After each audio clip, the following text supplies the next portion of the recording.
Hello and welcome to the Forever Gone. This is episode 3. I am your host, Matthew Tecchio, and I am joined by my co-host. Angela Brown. If you've stuck around for episode 3, we start by saying thank you very much and also what's wrong with you. But we try and get these out semi-regularly, so hopefully as we get into a better cadence, you'll see more and more of these. But Mm. as this is the third one, Angela and I are husband and wife, and we love video games. We hope you do too. Otherwise, why would you be here? We'll start off. Should we just get straight into the news? What's been happening since our last podcast? Yes, let's get into the news. I guess that's me because I live and breathe video game news because I got nothing better to do. I guess there's one thing that's happened between our last podcast and now, and that's the voice of Mario has changed after such a long period. I think Super Mario 64 was probably the first time that they really voiced him, Charles Martinet or Martinet, depending on how you want to say it. Someone should ask him sometime how you say his name. Is he Uh, French? Is he French? I don't think so. No. But He's got a French surname, but he's not French, right? well, the old CEO of Nintendo, Reggie, he had a French name, didn't he? And, American? Maybe he was Canadian. There you go. Mm, mm. But it's a bit weird. You've probably spent a long time listening to the wahoos of this man. Yeah, everyone has. Hmm. And, so long gay Bowser. Oh, wow. Wow, let's go for the controversial things straight up. Yes, I'm sure that's not what he said, but yes, that's what we all heard. No one will ever know. Now we'll never know Well, because now we now might find he's. out.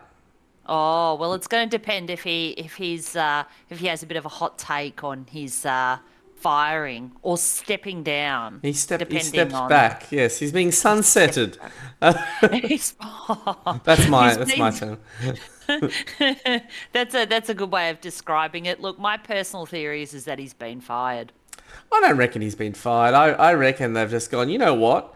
We can AI Mario's voice from this point in. All you do is go, wahoo. Not that that's all he did. He was, very invaluable and whatnot. But, with all these actor strikes that are going on with the will to bring AI into things and whatnot, they don't have Mario talk too much outside of the movie, in which they did not cast him as Mario. Um, a couple of years ago, he was on the record saying, I look forward to voicing Mario until I die. So, I got a lot of years left in me. So, the fact that he's not doing it now, maybe, we can only guess, right? Like if he's not going to come out and just say, "Oh, I was tired of doing it," or "I wanted to retire." I mean, he's not young; he's in his late 60s or mid 60s or something, I believe. So, if he Mm. wants to stop voicing Mario, I don't blame him. But if I'd been the voice of Mario for 20 something years and then suddenly, $1 billion movie came out and they didn't want me to be the voice of Mario, I'd be a little bit perturbed. So I could understand why maybe there was some animosity there, or, that's just speculation. Maybe he just wanted to stop. But it's interesting. It's a gravy train, though, isn't it? Why would you want to stop? Oh yeah, the guy who voiced Scrooge McDuck basically did it until he died. He was like 90 something. The guy from Mr. Ed.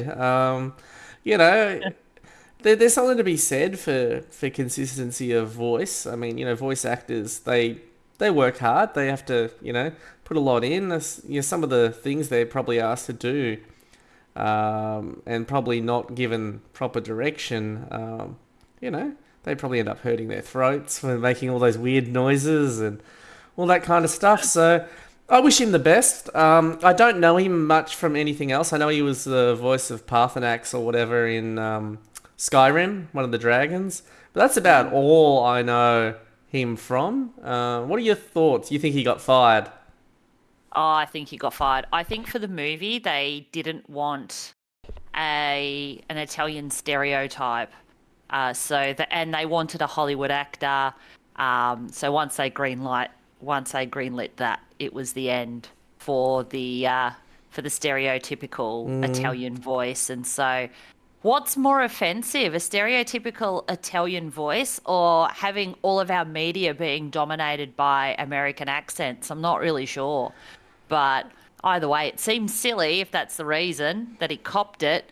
But, yeah, it's hokey. It's a bit old-fashioned hearing that kind of stereotypical voice, but it's also, it's kind of imprinted. It's part of our memories of Mario. So can Mario be the same?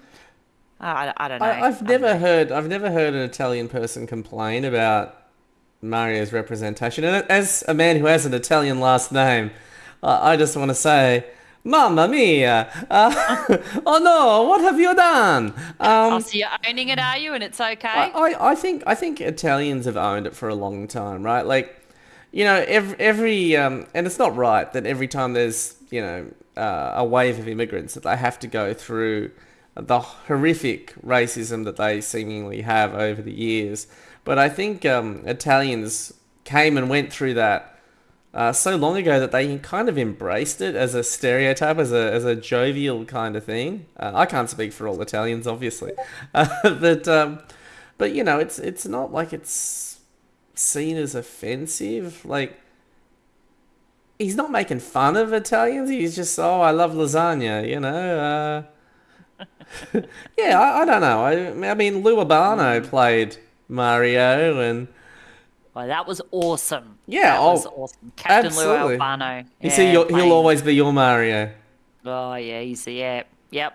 I like my Mario with elastic bands in the beard. That's the way I like my Mario. You, But yeah, I guess time will tell. I would suspect that Nintendo only would have let him go with a severance package, like a little a sweetener in the deal, like a bit of money and a non-disclosure agreement. So we're yeah. probably never going to find out, but he'll go away quietly into the sunset, and we're going to end up with some apple pie American voice with an I don't reckon. ever so slight accent I infliction. I don't know. Look, I don't have a problem if he's got a Brooklyn accent. My Mario's from Brooklyn. He maybe not Bob Hoskins, but if they want to get John Leguizamo back to voice Luigi, He's a dude. I'm all for that. Look, it's not the first time they've given Mario different voices in different mediums, right? It's not the end of the world. I just wish him all the best and thank you for all the Mm, memories. As you mm. said, so long, Charles Martinet.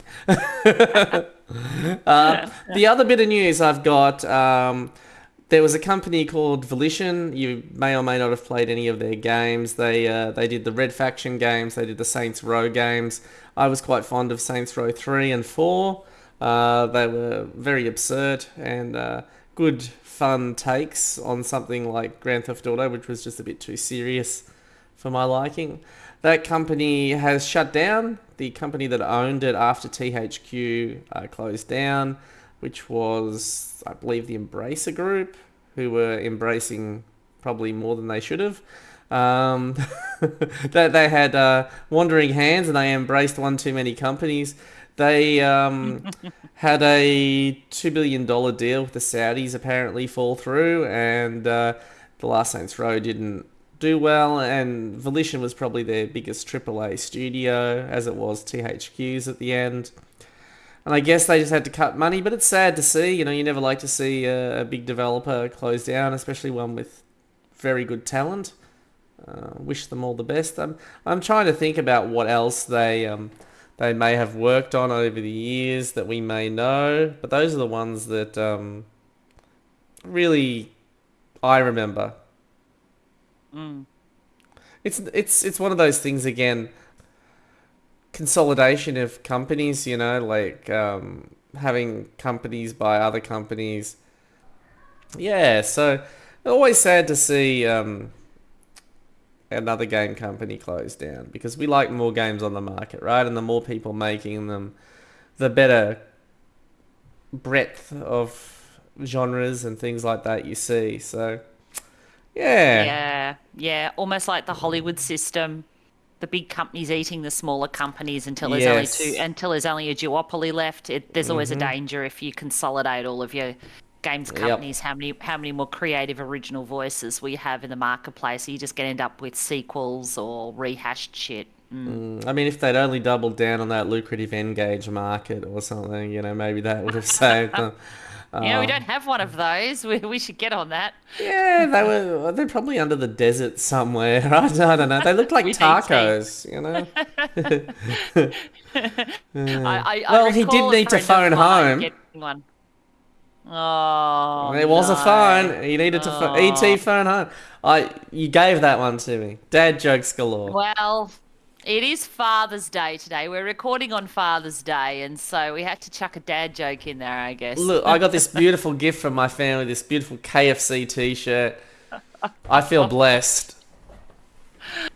Oh, sometimes when I buy things for you, I'm just shaking my head while I'm buying it, and this was one of those occasions. Mind you, the t-shirt was purchased because the Kentucky Fried Chicken slides was sold out.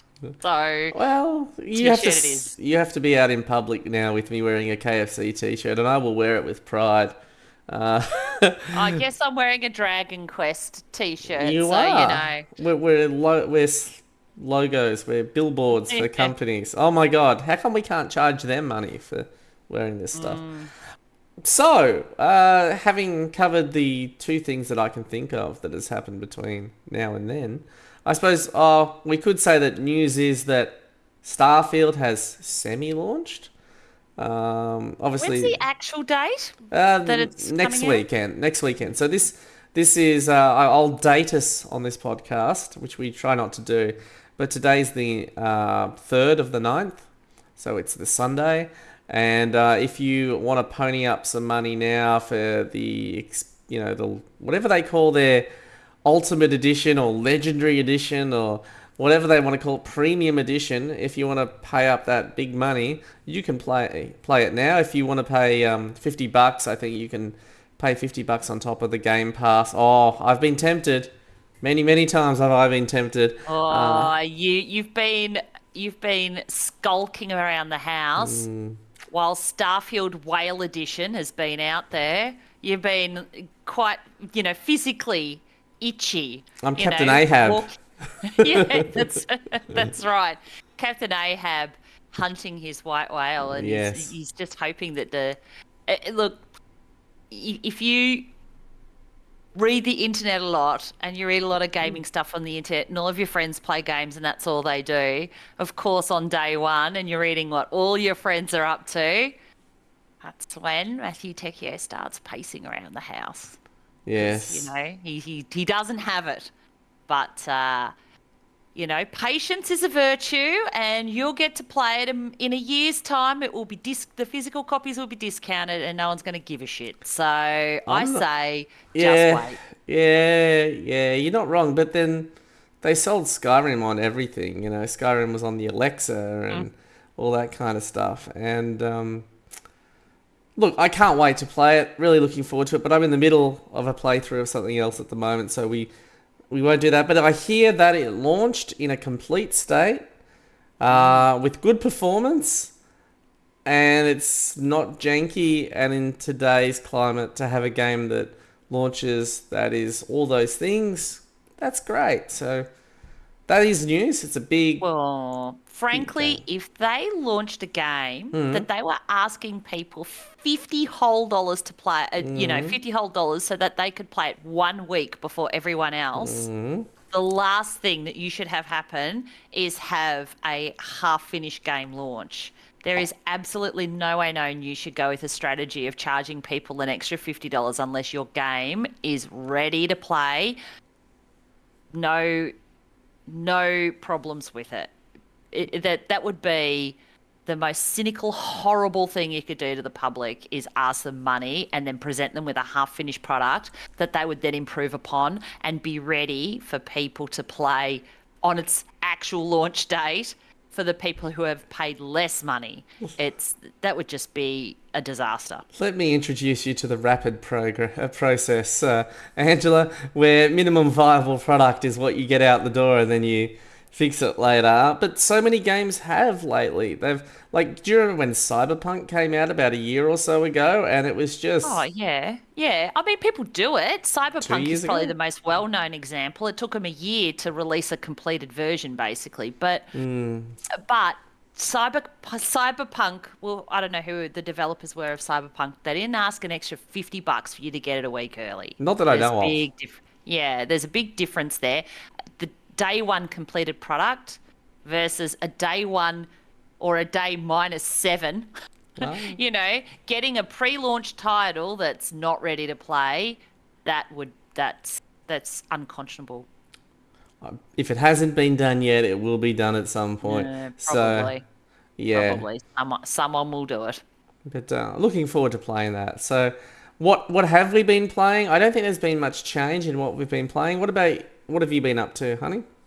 Um, I'm still playing Trails from Zero, Legend of Heroes, um, because it's a really long game and it has so much story and so much text that it's lulling me to sleep every night. I am finally, I thought I was at the final boss last night. It's midnight. The music changed. I thought, here we go. Three forms, three forms boss, and I've opened up a new area. I'm in a section of the game called Finale. So I really hoped I'd finished it by now. I think I'm about, I don't know, 85 hours in. Let's be frank though, out of those 85 hours, at least 25 of those hours are me sleeping. So maybe it's not as long as it appears. But uh, there is so much text in this game, so much. At least 50% of the time you spend with this game is reading dialogue. It's full on, so I'm actually really ready to finish it. So no new game this week, but I'm thinking about exploring Advance Wars. So I'll let you know in our next episode. But you've been playing a few different things. Oh, yes and no. I'm getting tired of saying the same game names when I'm recording all these podcasts. But I decided that while I wait for Starfield, and I had some spare time, I would play through the Mass Effect series, the three good ones, the two and a half good ones. I've been doing that and streaming it. Finished the second one last night, so I'll try and finish the third one as quickly as I can this week, so that I'm ready for Starfield. There's not much to say there. Great games, but I've also I played around with on the Steam Deck this RPG called Disco Elysium, and it's so far very interesting. It's set in a fictional world where you're a detective. It's one of those tropes where you've lost your memory at the start. You wake up in a room and you're just like, oh, I don't know what's going on. But instead of your normal skill trees where you put things into like I don't know, charisma and intelligence and wisdom and strength and dexterity and whatnot, you put them into these more vague or conceptual ideals, um, and it's more like what are you good at? Are you good at logic? Are you good at encyclopedic knowledge? Do you know a little bit about everything? You know, and just a whole bunch of things. And as you play, you can hear like these parts of your brain narrate to you as you play and comment on what's going on around you. So, if you're very good at a certain thing, you may be able to be very good at picking up the subtleties of how people are talking and be able to work your way around them and discuss certain things in a certain way that can open up paths to you and things like that. Or, if you're really good with logic and deduction, you can figure out, this bullet came in on this trajectory, so this, and all that kind of stuff. And so far it's been really interesting. It's an isometric game. And I suspect and I could be completely wrong here, I suspect it's going to be a much smaller scope game because there's so much going on in this little area in this world that I'm playing. But so far so good. It's a really refreshing take on RPGs, which are mostly just here's a rat, kill a rat. Now that you've leveled up, you can kill a bigger rat, and and at the end you kill a god. So it's nice to play something that's a little bit more self-contained. I'm trying to play it as if I'm Lieutenant Columbo. Just one more thing. Uh, your mother would be proud. Um, He loves and Columbo. I played just briefly this game that's been out forever. It's called Broforce, and it's just a side-scrolling 2D game where you save prisoners of war and kill bad guys. It's a very hyper um, jokey kind of take on America. Kind of like Team America. Um, yeah, Yeah, and masculinity yeah, and major masculinity and America's the center of the universe, and we must liberate the rest of the world from these people who look different than us. And so it's that, and then all the characters, they're like knockoffs of action heroes. So instead of Commando, you've got Command Bro, and instead of I don't know, what else is there? Instead of Blade, you've got Broad or something. I don't know. They've all got versions of Bro in their name. Bro in Black instead of Men in Black, but they all have like signature weapons. Like if you're the Brominator or whatever it's called, you've got the minigun you can use. If you're Blade, you've got a sword. If you've Men in Black, you've got one of those little guns that shoot big things and send you flying back. And it's funny, but it's just a one-trick pony. But because it's such a small, quick pick-up and play game, it's okay. So it's on Game Pass. It's the perfect kind of game for Game Pass. I wouldn't have paid for that game if it had been, $60 or something, or maybe if it was like 10, I would have. But that's what I've been playing. You've been playing that, and our son has, for some reason, picked up Super Meat Boy again. yeah, he started playing that game. It was the first non-Mario game he played when he was 4 years old, That's my which fault.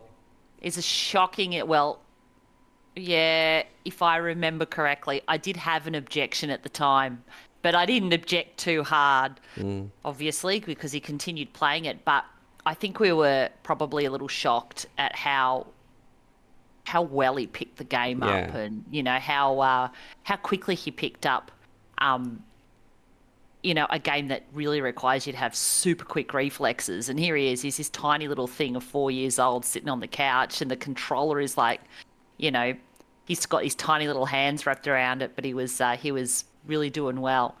And I don't know, I think he saw a video on YouTube during the week because, kids Kids. of his age, just that's all they do is consume YouTube.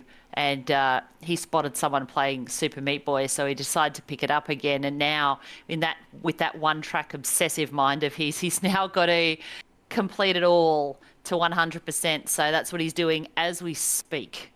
It's true. I don't miss those drives to daycare where he would be in the back seat and he'd pretend the phone was ringing and I'd pick it up and he'd go, "It's me, Dr. Fetus. I'm at the pasta shop.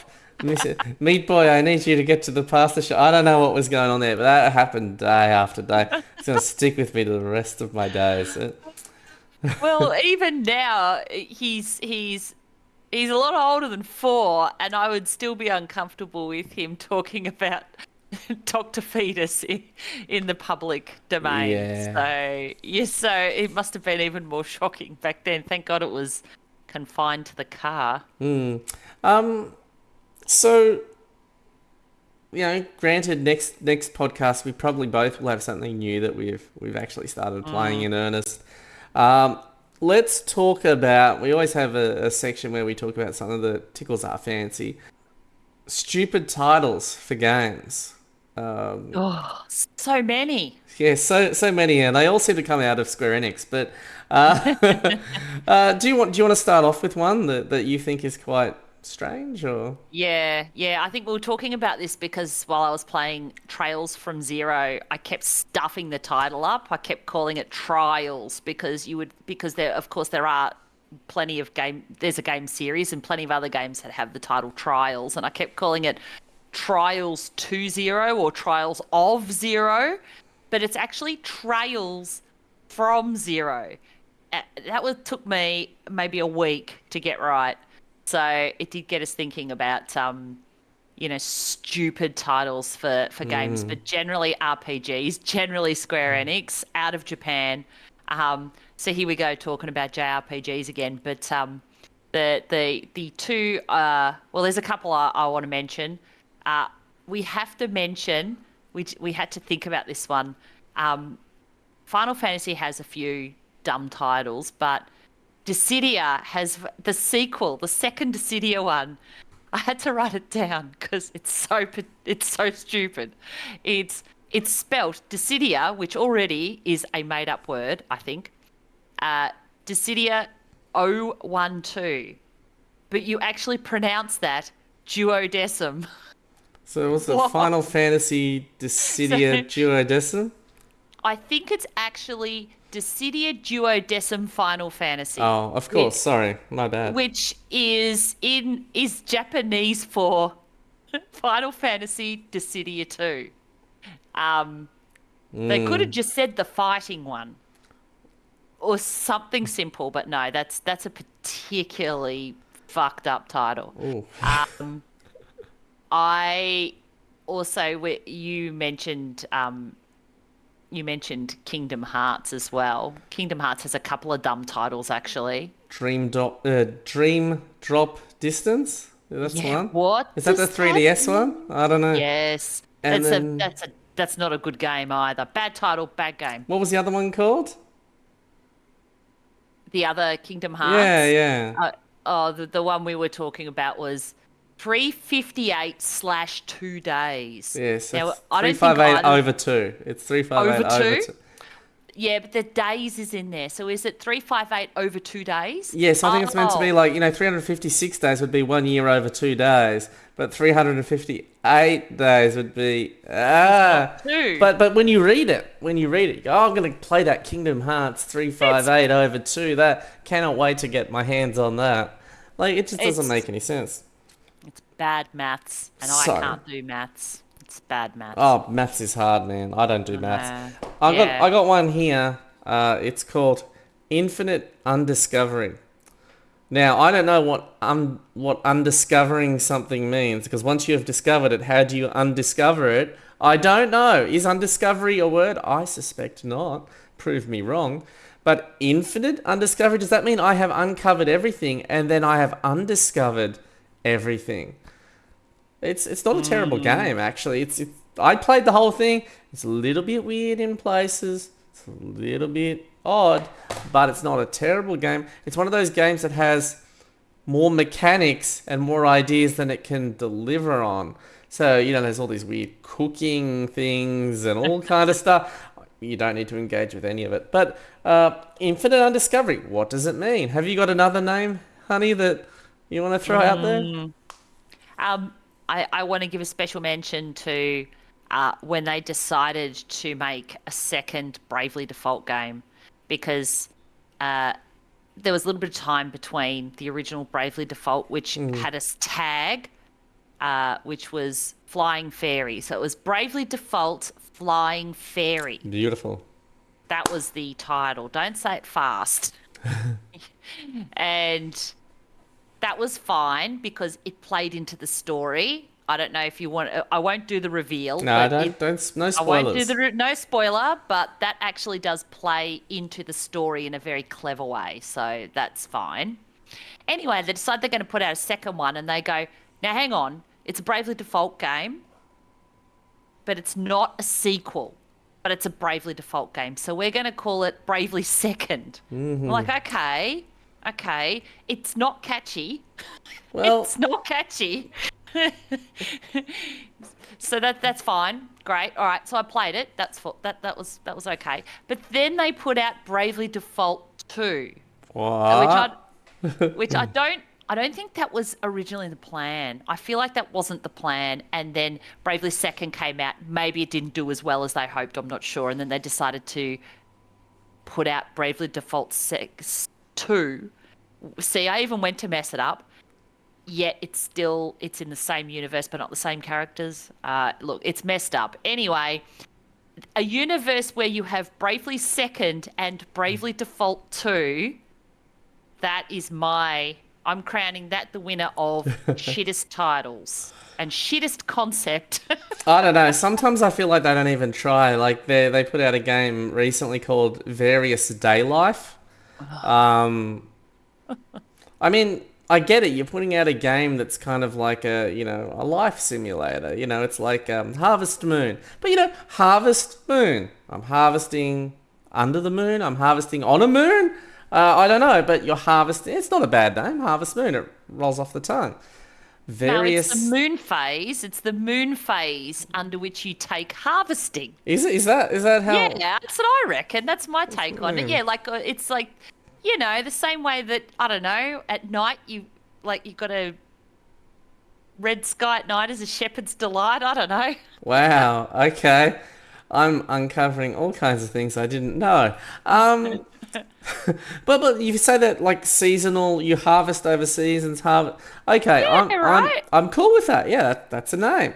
Yeah. Various day life. They just what? I go work in a call center, and that's my various day life. I don't It's not very know. various. Then I go to KFC and I eat some zinger burgers and. Oh, that is definitely not various. They've got a variety of. They've got a secret menu on the app, by the way. I just wanted you to know that if you buy enough stuff on the KFC app, it unlocks the secret menu. True story. Oh, wow. It's, I'm it's so excited. I'll be checking that out. loyalty. The company that Yeah, understands loyalty. God bless you, yeah, Harland. I guess. Um, yes. Anyway, if you have some suggestions on shittest title, especially ones, maybe some examples that aren't released by Square Enix, That'd be good. you're welcome to hit us up via email. Send us a message. We'd love it. You can reach us at the Forever Grind Podcast, one word, at gmail.com and tell us some dumb titles. Yes. We really appreciate any feedback you give. We did get a couple of emails over the past couple of weeks between the previous podcast and now. Um, I suppose we can jump into that. I don't have a fancy little jingle we can play for the mailbag, but uh, we'll start with we got some feedback from one of our listeners by the name of Tagster.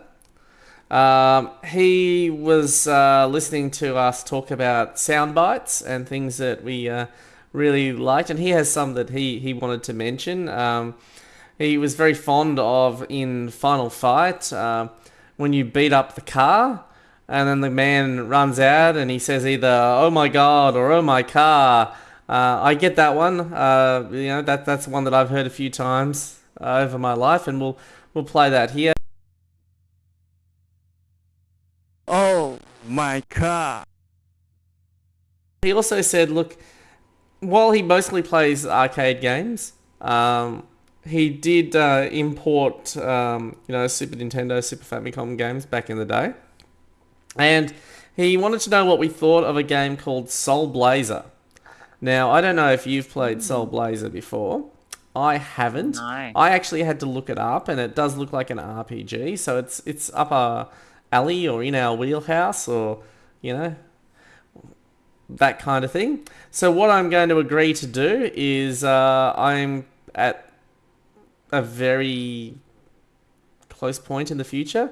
I'm going to stream me playing Soul. What is it called? Soul Blazer, and I will report back with what I think of that game. SNES RPGs, very near and dear to my heart. Final Fantasy 6, Final Fantasy 4, Chrono Trigger, Lufia 2. These games are all excellent and some of my favorites. So hopefully this is a hidden gem that I haven't played before, and I'm looking forward to reporting back on that. Um, I'm surprised you didn't play it because this yeah. is completely the stuff that you were consuming as when you were younger. See, I didn't have a SNES. I got one when I bought one for myself when I was an adult, so I didn't get to enjoy all that. So yeah, I'm interested to see this game for sure. Well, I mean, I got some gaps in that period of time, right? Because in Australia, we didn't often get the RPGs. Like, I had to import Final Fantasy 4 and 6 and whatnot. We got Secret of Mana, which was fantastic. One of my favorite SNES games, and it has a beautiful soundtrack, right? But yeah, I didn't import this one. So I'm committing to playing it. I'm committing to streaming it. I can't necessarily commit to finish it. It depends on if it's any good or not. If I play like 10 hours of it and I go, this is the worst game I've ever played, well, that will be my feedback to you. But I'll give you some more feedback. But if you want this kind of interaction, this is all you have to do is write in and provide feedback. We also got a letter from Pat, who's from Sydney. Yes, sorry, I was gonna say Brisbane, but he's not. So he had some sound bites that he really liked. One of them was the Doom grunt. So I don't know how much Doom you've played in your time, but to unlock secret doors and whatnot, you would walk around the walls, hitting the button to try and open up a secret door, and he'd sit there and go. I don't do it justice. The Matthew Grunt is not very good, and let's never do that again. But I'll play that sample for us, for our listeners, just so you can experience the joy of the Doom Grunt. He also said that, and this is one I am familiar with, Warcraft 2, when you would click on the characters over and over again, they'd get agitated, and, like... Oh, really? Yeah. So, at first they'd be like, I can't remember actually off the top of my head what they'd be like, but like, be like reporting, yes, and then you keep clicking them, what do you want? And stuff like that. Yeah, so I liked that. It was a nice little touch. So is that basically suggesting that you're manhandling them? So when you're selecting them on the select screen, you're actually touching them? I think that's just they don't want to be micromanaged. That's all, Yeah. Make up your mind. Are you still touching me? Don't you have a kingdom to run? I do have work to do. But he also said that the intro to IndyCar racing on the PC, which is a game I did play back in the day, I can't remember any of it, so it didn't stick in my head like it did his. But it said, I'm Paul Page from Papyrus, and this is IndyCar racing. I'm Paul Page from Papyrus. This is IndyCar racing. I thought of a couple of other ones that have kind of stuck in my mind over the years. When you'd start up Super Metroid, it would say, the last Metroid is in captivity, the galaxy is at peace. That was a good one. The last Metroid is in captivity, the galaxy is at peace. And the start of Star Fox, where it would go, emergency, all R-Wing fighters prepare for launch.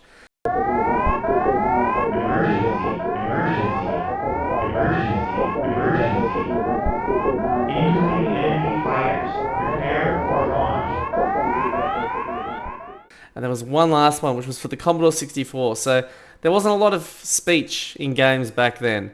But if you'd started up Ghostbusters, there was this little thing that go, Ghostbusters! Ha ha ha ha ha! Yeah, so that stuck in my mind. I don't know if you've got any others, but please feel free to send them in. We will play them here. There's nothing quite like having these sound bites stuck in your head, right? Ghostbusters! Indeed. I have to look up Star Ocean because I feel like Star Ocean had one that was something, the girl character who frequently is pathetic and hopeless, and she's always submissive, and she said something like, all I want to do is help. Wow. So I'm going to dig that up for next time, I think. It's something absolutely risible like that, but yeah. It's better than the girl in Star Ocean 4 that looks like she's like 7 and she's like, probably like 700 years old, and she's like, it's nappy time now, Edgy, I want to take nappy time with you, okay? We do have one in our family that we joke about. What's that? There's a character from I have to say it right. Is it Trials? Trials of Mana. Oh, Charlotte? Trials. Trials. So Trials of Mana. See, I've had to train myself to say Trials. Charlotte, the character, who is just the most despicable character. She's like, I think she's supposed to be like a 7-year or 8-year-old girl, and she's got a speech impediment. So she says her own name is Charlotte. And that's how she Yes. talks. And our son is particularly tickled by Charlotte. Yeah, so we might have to find a Charlotte Trials of Mana. soundbite for Yes. next time. I think there was one other thing that was discussed in the so in the letter from Pat, he also mentioned some music from video games that he liked. He mentioned the Bioshock games and the Fallout games. Now the Bioshock games, they had a very stylistic thing to each one. The first one, and the second one had this very what do you call them? Deco like kind of visual to them, and it had that kind of music from that era. And I believe they even got Moby to do like a song or something like that, or a cover. And Infinite definitely was pulling on the Americana era. I think they Like 1950s. yeah, that kind of music, like God Only Knows and stuff like that. Or 60s. Okay. 60s, yeah. You're better with these eras than me. He also mentioned that he really liked the stuff in Fallout. Fallout 3 and Fallout 4. I actually have a copy of Fallout 3 signed by the musician who did the score for Fallout 3. So I was nice enough or lucky enough to go up to Sydney one year and hear them play some of his music in concert and get that signed. So totally get where he's coming from in regards to those. But talking about game soundtracks, I thought maybe we could segue into talking about them, because the soundtrack in games goes a long way in making the experience, right? Like your visuals and your gameplay are two elements, but without the soundtracks, would they be as emotive? Would they be as memorable? I'm going to say no. No, agreed. It's, sound effects and Foley are important, but music's pretty critical to the experience, I think. Or conversely, a good game can be ruined by Bad. poor music. Yes. We should probably talk about games with poor or inappropriate music at some point, but that's not what we're going to talk about today, right? Is it? I don't know. No, we did identify a couple of inappropriate themes.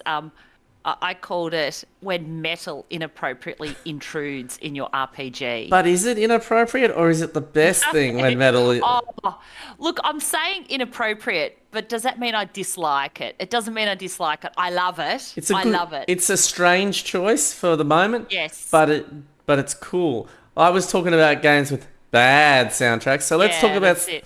Yeah, let's talk about when heavy metal intrudes upon your gaming. Because, RPGs, particularly JRPGs, always have big sweeping cinematic soundtracks, which are fun. So you don't often hear metal. So that's why it usually stands out. And the first things that came into both of our minds, I think, were the Aeon Ject battle at the end of Final Fantasy X, which has some metalcore or death metal kind of throat singing in it. So Eurovision music came on at the end, yes.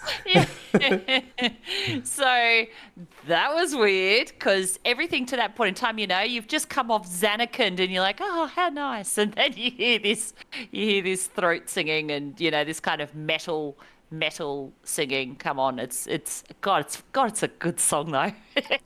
It's awesome. I just wish they had it on the whole soundtrack like that. Don't you give up on it.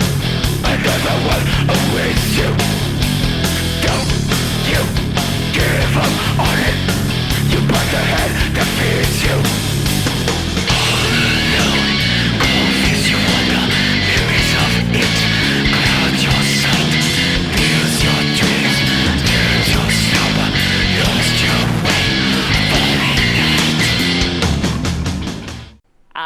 and the other one that we were thinking of straight away, you have to mention what is actually a completely awesome song, but absolutely out of context in the game Blue Dragon, which Eternity, it's called. Yes. Eternity, which I remember really well because I was actually playing that just after my son was born, and I was playing it while I used to feed him.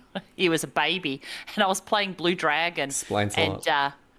yeah, so I'd feed him, and I would play with my controller over here while I had him under here feeding him, which is not how you should parent. Anyway, yeah, Eternity is the best because it actually has vocals by the very famous singer for Deep Purple, Ian Gillan. And he wails it, man. It's fabulous. It's a great song.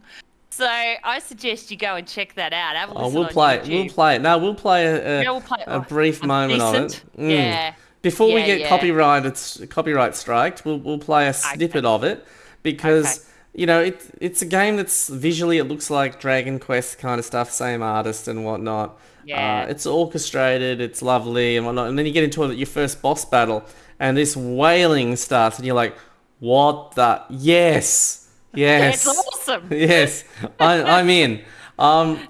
It's actually a song I would legitimately listen to offline, outside of a game. It's so much fun. It's just a great, just a great chug along kind of new wave of British heavy metal kind of song, which is what you'd expect, I guess, if you've got Ian Gillan singing over the top. Yeah. So it's super cool.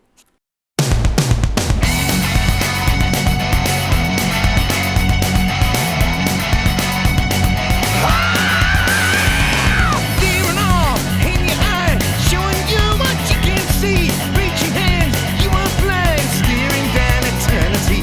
Staring all in your eyes, without you can see now. Searching hands, you are blind, staring down eternity. So we love video game soundtracks, right? We own lots. And I gotta stop saying but lately the amount of music that's being made for these video games is huge, right? Like you used to, even for a game with a lot of music, a Final Fantasy IV or something like that, you go and buy the soundtrack, it might be three discs. Right? And maybe that had something to do with the medium, right? Like you could only fit so much music on a cartridge or something like that. But lately, they've been getting massive. So you recently got the Xenoblade 3 soundtrack, right? Yeah. So this is the package I got, which, mind you, this was about 150 Australian dollars, and we had to wait a while for It's this like because $3 American dollars, yes. Yeah, basically. Yeah. That's right. It took us a while to get this because they did not release it when the game came out. And they've put it in this delightful DVD style packaging. So the reason they've done this is there is a deluxe edition that the full nerdlingers bought. I just couldn't bring myself to spend $350 on a CD set. I just couldn't do it. All I wanted was the songs. So as you can see, DVD style. But this is a 10 discer, I think. Wow. Yeah, it's a 10 disc, 9 discs. This is 9 discs in this fat little DVD wallet. It's absolutely massive. I've only gotten through 1.5 discs. That's how big it is. So it's a monster, but it does also include the DLC music, which is why they waited. They didn't put it out when the game came out because they wanted to include the DLC music in there, which they did. So, and that was worth it because it's stunning. Yeah, So it is good my music. favorite game, now my favorite soundtrack as well. And it's funny because I just noticed that I was, I had this sitting next to my mouse pad, and my mouse pad is Triangle Strategy. And I bought that in Japan. We bought that in Japan. And that soundtrack was actually really good too. That was a particularly good soundtrack for a really great turn-based strategy. So that was fun too. But Xenoblade 3, definitely favourite soundtrack for my favourite game. Stunning. And Zelda, the last 2 Zeldas have got to get a special mention, don't they? The how they went with a piano score for Breath of the Wild and for the new one, Tears of the Kingdom. Tears of the Kingdom. The piano score for it is a very different direction. I think it's pretty well recognised by a lot of people as being one of the best game soundtracks ever made. So, which is fair. Yeah, I mean, soundtracks, like I said, they're getting crazy. I just got this one. Well, I brought it back from Japan. It's Bayonetta 3, and that one is, it's like 8 CDs, I believe it is. Like, it's just the amount of music is crazy that they have to be producing. But over the years, I've got a lot of memorable tunes stuck in my head, right? Games like Street Fighter 2, so many good songs, Mega Man 2, the Mario Brothers games. Some of my favorites, like I said, Lufia 2 was a really great SNES soundtrack, and in fact, the intro theme to our podcast is kind of a riff on that kind of music, that particular Super Nintendo Sony chip, tracking kind of music that they used to make back then, which, now everything's real instruments or really high quality samples. But back then, the samples were a few kilobytes in size, and this is a violin.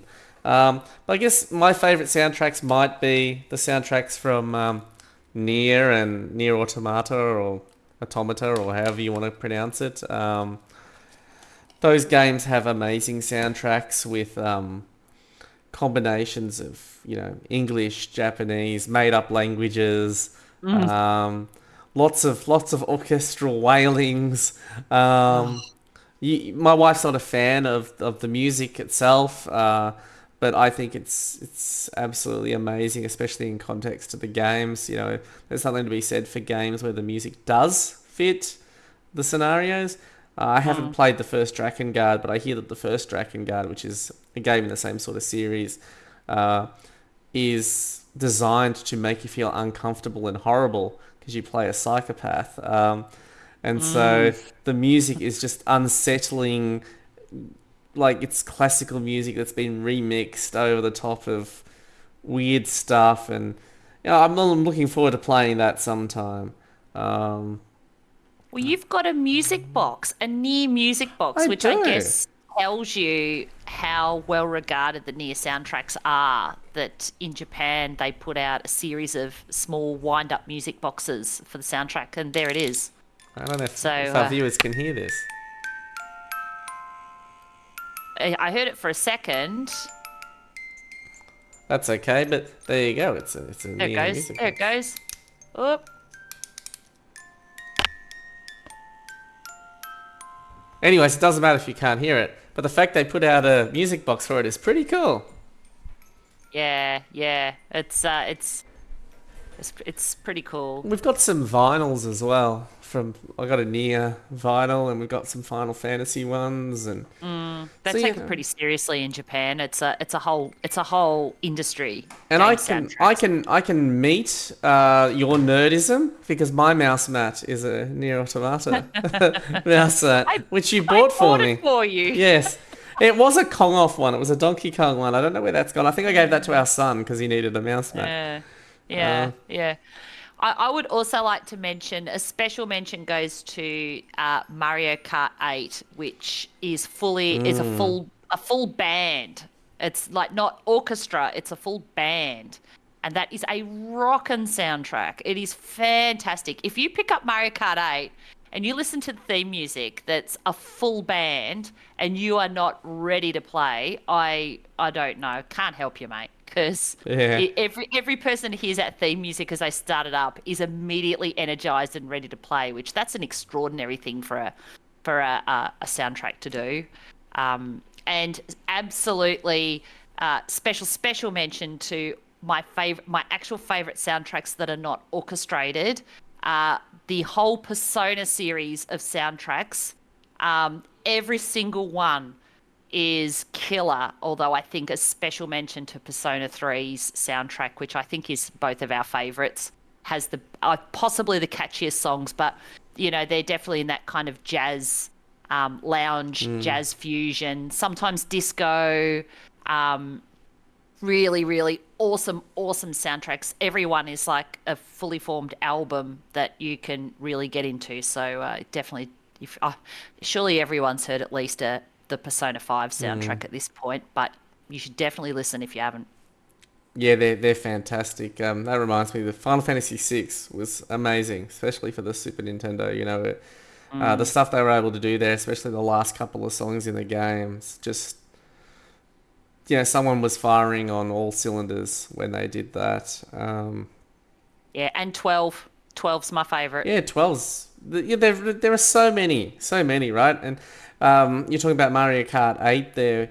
The renditions of the F-Zero themes that are in those Yeah. games are fantastic. And So good. not my kind of game, but Smash Brothers has to have one of the best soundtracks I have ever heard, especially with all the DLC. You've got Persona characters, you've got Castlevania characters, you've got Street Fighter characters, you've got Final Fantasy characters, you've got I'm running out of gots, but Banjo Kazooie, and they've gotten like the artists, Grant Kirkhope and stuff like that, to come back and do new versions of songs for fighting game background music, and just how much there is there to choose from. It's amazing. Nintendo Yeah. doing the Lord's work. Indeed, indeed, as they do, Yeah. El Nintendo. Just don't make him sound like he's got a stereotypical Italian accent. Mamma mia. We did skip over something because we usually do the what's been coming in the mail from China, and I will admit stuff has come in the mail, but it's not worth mentioning, right? But there was a story you wanted to tell, something that's been grinding your gears for a while. Is this the what grinds your gears segment? Yeah. There's, the things we go through in life. I have to buy food for us as a family. I cook for us and our son. And every Saturday I get the shopping because I'm an old fart and that's how I shop. And I get all of our food for the week and I buy sushi for lunch and I bring it home because I can't be stuffed making lunch. And KFC, baby. no, I buy a sushi. So then at least I have some kind of, I feel like I'm fulfilling my parental obligation to feed our son something that's, well, not KFC. So I buy a sushi, and they're not the best sushi on the planet, of course. They're probably, I don't know, I'm guessing they're the biggest chain of sushi places in Australia, I guess. I'm sure you're all familiar with sushi.